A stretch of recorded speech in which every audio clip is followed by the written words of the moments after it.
पता है, पिछले वर्ष 2 अक्टूबर गांधी आश्रम भितिहरवा पश्चिम चंपारण से जन सुराज अभियान के तहत हम लोगों ने ये पदयात्रा जो शुरू की है, इसको करीब करीब आज 11 महीने हो गए। 11 महीने के दौरान पश्चिम चंपारण से चल के पूर्वी चंपारण, शिवहर, सिवान, गोपालगंज, सिवान, छपरा, वैशाली, समस्तीपुर करते हुए 2 दिन पहले हम लोग आपके जिले मुजफ्फरपुर में आए।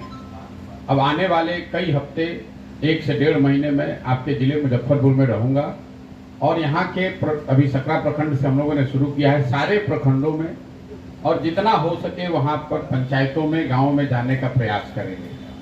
पदयात्रा के दौरान हम लोग की कोशिश होती है कि जहाँ तक हो सके गांव में ही चला जाए।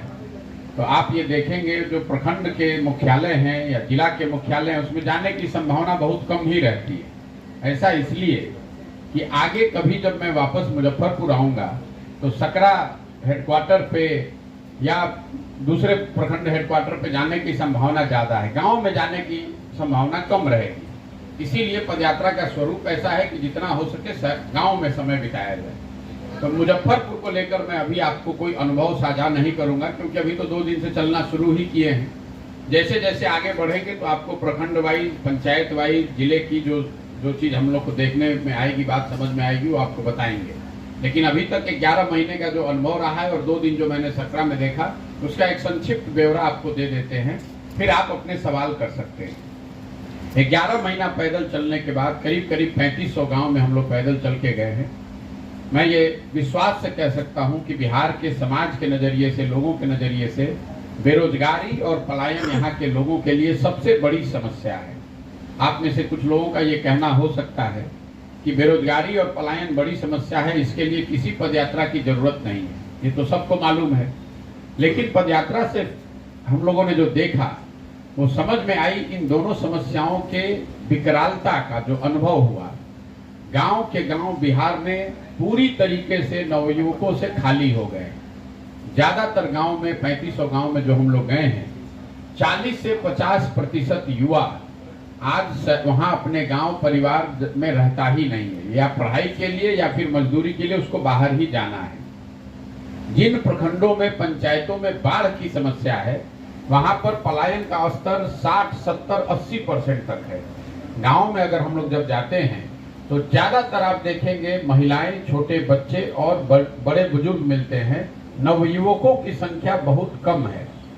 पलायन को लेकर एक समाज में अवधारणा है कि गरीब लोग यहाँ मजदूरी करने के लिए बाहर जाते हैं। मैं जब अभी पैदल चल रहा हूँ तो मैंने इसको देखा कि पलायन सिर्फ गरीबों की समस्या नहीं है, इससे समाज का कोई वर्ग ऐसा नहीं है बिहार में जो इससे प्रभावित ना हो।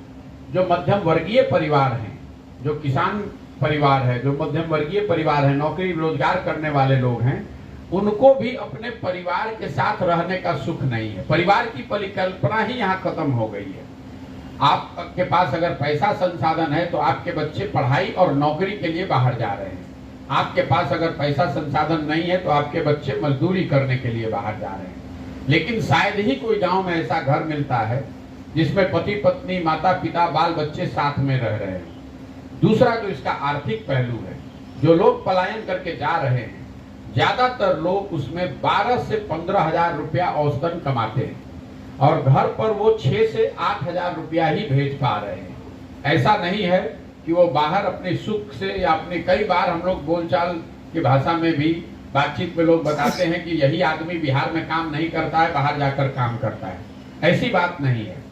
जो मुझे समझ में आई, ज्यादातर लोग जिन्होंने पलायन किया है, जो बाहर गए हैं, वो कहीं न कहीं मजदूरी के लालच, मजदूरी के पैसे के मजबूरी में गए हुए हैं।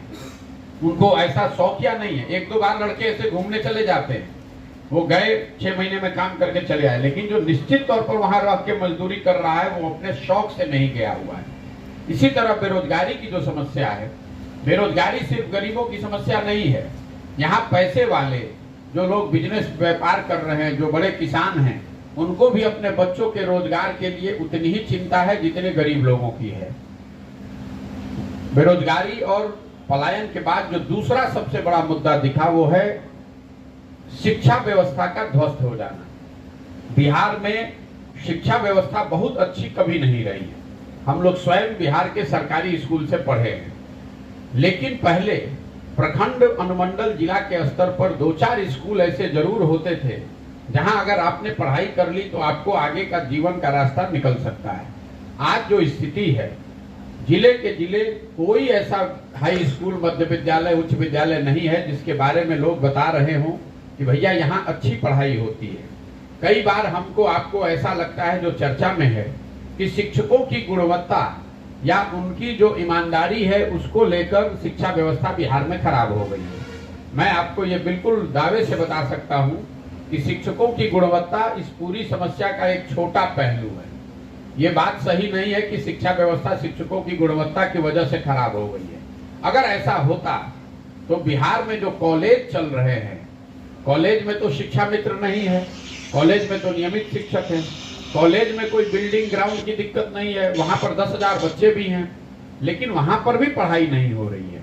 इसके मूल में वजह यह है, जो मेरी समझ में आई, कि पिछले 15-20 सालों में समता मूलक शिक्षा नीति बनाने के चक्कर में हर गांव, हर प्रखंड में विद्यालय के नाम पर भवन बना दिए गए और इन भवनों से कुछ न कुछ लाभ का वितरण किया जा रहा है। चाहे खिचड़ी खिलाया जा रहा है, ड्रेस के लिए, साइकिल के लिए पैसा दिया जा रहा है।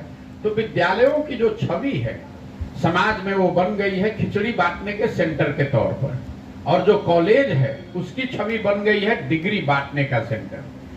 तो उसमें उनकी कोई रुचि नहीं है। आप जरा आंकड़ा निकालिए कि बिहार के कितने किसानों को 6,000 रुपया साल का मिल रहा है।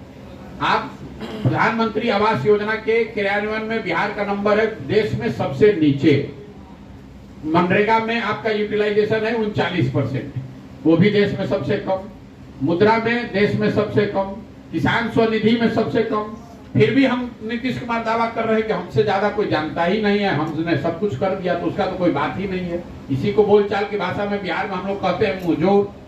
बिहार में नेताओं की मुंहजोरी बहुत है, उनको समझ हो ना हो लेकिन मुंहजोर बहुत है। कोई भी बात, किसी भी विषय को समझे बगैर, ना भाषा का ज्ञान है ना विषय का ज्ञान है, लेकिन बोलने में तो कोई सानी नहीं है, कुछ भी कोई बोल सकता है। ठीक है भैया, बहुत बहुत धन्यवाद आप सबका। सर एक सवाल और। सर, आपके संगठन से जुड़ा हुआ है, आम जनता में एक भ्रांति सी फैल गई है कि आप चले हैं जनता के मुद्दों को लेकर के, लेकिन आपसे मिलने वालों में वही भ्रष्ट तंत्र है जिससे जनता तरसता है। तो क्या आने वाले दिनों में उनको इसमें जगह मिलेगी? मेरे भाई, ऐसा है कि मेरे से मिलने वाला तो कोई सिस्टम यहाँ है नहीं। आप यहाँ आए हैं खुद से। जी बिल्कुल। यहाँ पर कोई सिपाही, कोई हवलदार तो है नहीं। हम बिना, इसी बिहार के जहाँ पर कानून व्यवस्था को लेकर इतनी चिंता हो रही है, मैं 11 महीने से गांव-गांव बिना सुरक्षा के चलता हूँ, रहता हूँ। तो कोई भी आकर मिल सकता है। जहां तक आपका कहना है कि वही लोग मिल रहे हैं जिनकी छवि खराब है, तो हमारे पास कौन सा ज्ञान है कि हम पहले आने से पहले उसको रोक दें। ये जो पदयात्रा कर रहे हैं इसीलिए कर रहे हैं कि सबसे मिलें, मिलने के बाद